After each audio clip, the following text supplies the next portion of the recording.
deputātu dienas kārtībā pirms vasaras pārtraukuma par to no Saeimas nama gatava stāstīt mūsu kolēģi Madara Līcīte. Labrīt, Madara. Labrīt. Labrīt, Madara.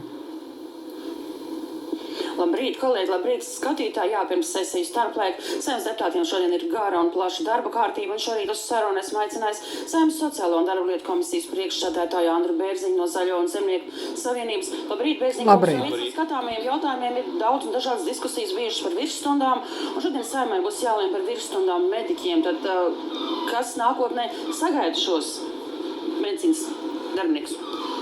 Nu, jā, tā ir tāda viena tēma, kas izraust ārā no tā galvenās tēmas. Galvenā tēma ir klīnisko universitāšu likums, kas ir pagājušajās plenārsēdē, viņš bija otrajā lasījumā apstiprināts. Es drusku gribētu par šo tēmu pateikt, jo tas ir ļoti būtisks likums, kas palīdzēs ar to domu sakārtot 3 universitāšu šīs slimnīcas. Tas ir mūsu galvenās slimnīcas, no kurienes ir gan zinātne, izglītība, gan ārstniecība kopumā, lai tā būtu uz nākotni veidotos kā bāze visai medicīnai kopumā. Un te ir ļoti svarīgi, ka viņi kā kapitāla sabiedrības mums ir, viņi pāriet ne kā kapitāla sabiedrība vairāk būt, jo tā kā paši ārsti saka, ka viņiem nevajag pelnīt naudu, viņiem jāārstē ir slimnieki. Un principā šī tēma jau ir sākusies jau no 2016. gada, kad pirmo reizi ārstniecības likumā tika iestrādāts iekšā dažas izmaiņas tieši klīniskām universitāšu slimnīcām. Un toreiz jau paši mediķi teica, ka nākošam solim mums ir jābūt šo 3 klīnisko universitāšu slimnīcu likumā. Tagad mēs esam aizgājuši līdz otram lasījumam. Te ir jāakcentē to, tas nenāk no augšas, tas nenāk no ierēģiem, bet tas nāk no pašiem mediķiem, darba grupu izveidotā un darbojās uz priekšu, lai varētu šo likumu realizēt. Un šī ir viena no tām daļām, kas būs ārstniecības likumā, kas ir pavadošie likumi, kur nāk šodien ir jāskatās cauri. Nu, to paši arī mediķi diskutē kopā ar arotbiedrībām. Varat šī norma? Nu, par virsstundām pateikt, teiksim, virstundas, cik tās virstundas varētu mediķi strādāt. Jo vienlaik bija atcerieties, kad bija pateicis, ka medmās, piemēram, drīkst strādāt tik ilgi, un tad, ja viņi grib strādāt, viņi vairāk slimnīcē tajā, kurā viņi strādā nevarētu, viņi varētu strādāt kādā citā. Nu, šo jautājums ir, lai sakārtot, bet tas ir tikai viens no elementiem, bet pats galvenais ir šajā 3 universitāšu slimnīcas likuma virzīšana. Tagad būs iesniegšana līdz 9. jūlijam priekšlikums. Mēs ļoti ceram, kad atradīsim šo vienošanos kopīgu un varēsim šo likumu pieņemt. Bet stāšanās spēkā ir ļoti būtiski finansējumi. Jo stāšanās spēkā šis likums vēl būs diezgan ilgs ceļš jānonāk līdz tam mirklim, kamēr varēs dabūt finansējumu. Saeimai šodien būs jālēmj nodot izskatīšanai komisijām grozījumus tabakas aprits likumā, kas paredz aizliegt nelicencētu tabakas ražošanas iekārtu pārvietošanu. Sakiet, vai atverot šo likumu nav bāžas, ka tur tiks iesniegt priekšlikumu, kas varētu mīkstināt smēķēšanas ierobežojumus? Nu, tā ir viena no tām problēmām, ko tagad tā ir sociālā un darba lietu komisijas pamata jautājums bija to, ko mēs skatījāmies ļoti ilgi un dikti. Un man ir tāds druscītiņās tāds izbrīns, ka tādu būtisku lietu tagad bija likums atvērts, bija iespēja viņu iestrādāt, viņa ļoti, ļoti svarīga. Tieši šis punkts būtu svarīgs, lai nenāktu iekšā nelicenzētas iekārtas, kuras pēc tam varētu kaut kādīgas nelegālās rūpnieciņas, kas ražotu cigaretes šeit būtu. Bet 3 mēneši, pat vairāk ne 3 mēneši, gan arī līdz nākamā Saeimas sasaukumam atvērt vaļā ļoti jūtīgu likumu. Tas ir apmēram, ziniet, kā pavērt durvis ar tādu domu, kad odi nesalidos iekšā. Ja tāda sajūta mums ir, un to mēs frakcijā runājam, ka mēs, ja viņš arī aizies līdz balsošanai, ka mēs viņu neatbalstīsim. Ne tāpēc, ka neatbalstīt šo punktu, bet tāpēc, ka tā steidzamība var pārvērsties arī, kad sāk skatīties daudz arī cits jautājums. Pie tam jāskatās to, ka likumā ir iestrādāts iekšā, ka gada beigās būs jāanalizē neatkarīgai ekspertu grupai, kā tad tas likums pats darbojas, kas ir labs bijis, kas ir slikts, un tad mainīt. Nu, to mēs uzskatām, ka viņš ir jāpārceļ uz nākošo sasaukumu, un 3 mēneši līdz jaunām Saeimas vēlēšanām, nu, tas nebūtu prāta darbs to darīt. Vai jums ir kāds signāli, ka nozare vēlas panākt līdzinējo tabakas kontrolas politikas vājināšanu? Man signāli nav, bet man ir nojauta tāda. Jā, un vēl Saeima šodien lems arī par to, lai līdz gada beigām pagarinātu akcīzes nodokli dīzeļdegvielai, un vairāk eksperti norādījuši, ka īsti jau vairs ievestām neesot, ka degviela jau ir kļuvusi lētāka tomēr, un tas arī varētu radīt valsts budžetā zaudējumus. Es domāju, ka tas ir pareizs lēmums, kad līdz gada beigām, lai tas būtu, gan arī sezona, gan lauksaimniecībā, gan vispārējie jautājumi, kas ir. Ziniet, mums ir tāds lēkāšanas moments, kad dīzeļi, redziet, Trumpa kungs pateica, ka slēdz šo, kad kara darbība beigsies. Citā pasaulē tā dīzeļa cenas gājas uz leju, mums ļoti lēni. Mēs atkal kārtējo reizi saskarāmies ar to, kad uz leju viņas iet lēni un uz augšu viņa kāpā ātri. Nu, kas to zina, varbūt atkal kaut kādīgs varētu būt peripētīs līdz gada beigām, tāpēc labāk atstāsim to atlaidīt, kas iet līdz gada beigām dīzeļdegvielai, kas ir ļoti būtiski arī priekš lauksaimniekiem. Bet arī šobrīd valstī vajadzētu subsidēt nozari, laikā kāds krīzes iemesls vairs nav aktuāls sākotnējs. Nu, es paskaidroju apmēram, kāpēc tas būtu nepieciešams. Nu, šodien būs debats, acīm redzot debats, katrs izteiksies, un tad mēs redzēsim. Nu, tāds ir mūsu viedoklis. Ja viņš būs nepareizs un to neatbalstīs pārējie kolēģi Saeimā, tad arī liksim šo jautājumu deputātu rokās uz balsošanu. Paldies jums šajā brīdī liels par sarunu. Jā, ko es gribēju novēlēt, lai brauc ļoti lēnām, uzmanīgi, priecīgi līgot, lai tikpat veselīgi viņi arī atgrieztos mājās. Paldies, sirsnīgs paldies. Un varbūt nedaudz noguris, bet veseli un dzīvi. Paldies.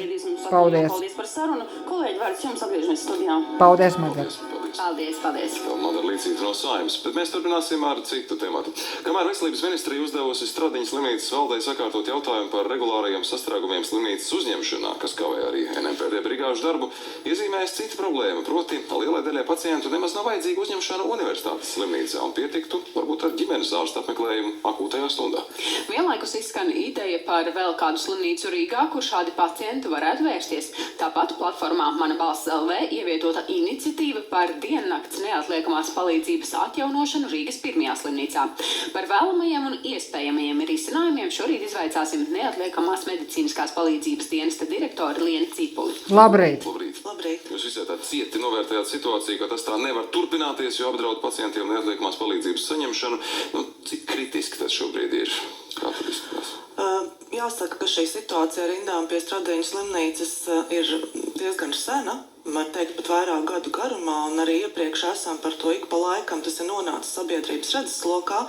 Tomēr, jā, vērtējot tos datus, ko rāda pašlaik dienesta reaģēšanas laiki tieši Pārdaugavā, atzīstam, ka šie ārējie faktori, kas nav atkarīgi no dienesta, tie ietekmē mūsu ierašanās laikus, un ņemot vērā, ka jaunajā stratēģijā esam paredzējuši, ka mēs pie iedzīvotājiem uz visaugstāko prioritāti gribam ierasties 8–9 minūtēs, mūsu pienākums ir strādāt ar šiem ārējiem faktoriem. Ja mēs runājam par tiem iemesliem un darbu ar šo jautājumu, jāsaka, jā, tas ir noritējis daudzu gadu garumā, un faktiski pašlaik es varu teikt, ka process turpināsies. Tas, kas mani dara piesardzīgu par rezultātiem, ir tas, ka dienests ir iesniedzis arī ļoti konkrētus kvalitātes indikātorus, 15 minūšu pārņemšanas laiku pie slimnīcas, tātad no mūsu brigādes uz neatliekamās medicīnas nodaļu. Bet tas līdz šim nav atbalstīts, un tas man liek domāt, ka, protams, tie kompleksie risinājumi ir svarīgi, bet tie ir ilglaicīgi, laikietilpīgi un uz rezultātu stabilu mēs pašlaik cerēt nevaram, jo netiek atbalstīts šis ļoti konkrētais kvalitātes kritērijs.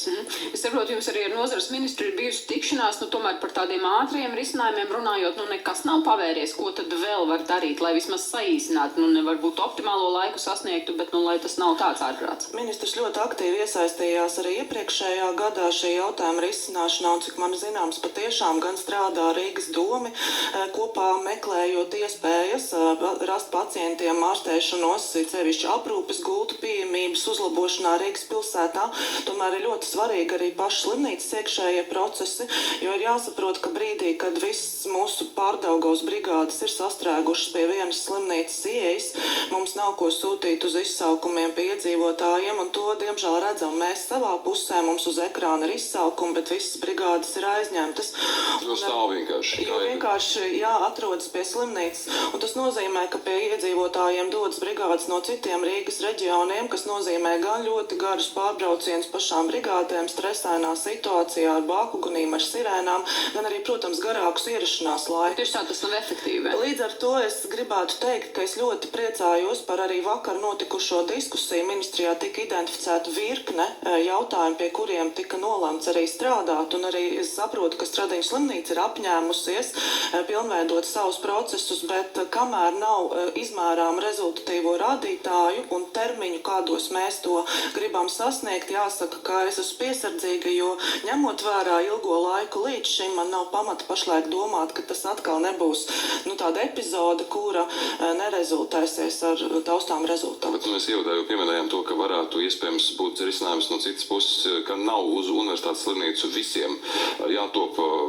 vestiem droši vien, ka ir jātop, to jūs paši arī redzat kā NPD, bet cilvēki, kas paši dodas ir uzņemšanas nodeļa tajā skaitā, vai citas jaunas slimnīcas vai uzņemšanas nodeļas izveida Rīgā jūs ieskatā ir reāls risinājums, vajadzīgs risinājums, par ko vismaz sāku domāt jau tagad? Nenoliedzami tā pacientu plūsma, kas pašlaik iet uz Kliniskās universitātes slimnīcām, mums būtu jānovirza uz citām ārstniecības iestādēm, jo, kā rāda arī Klinisko universitāšu slimnīcu dati, pacienti, kas paši ierodas neatliekamās medicīnas nodaļā, tikai apmēram 12% ir vajadzīga reāla palīdzība un stacionēšana, pārējie saņem kaut diagnostiku, rekomendācijas un dodas mājās, un tāpat jāturpina ārstēšanās pie sava ģimenes ārsta vai jādodas pie kāda speciālista vai jāveic papildus izmeklējumu.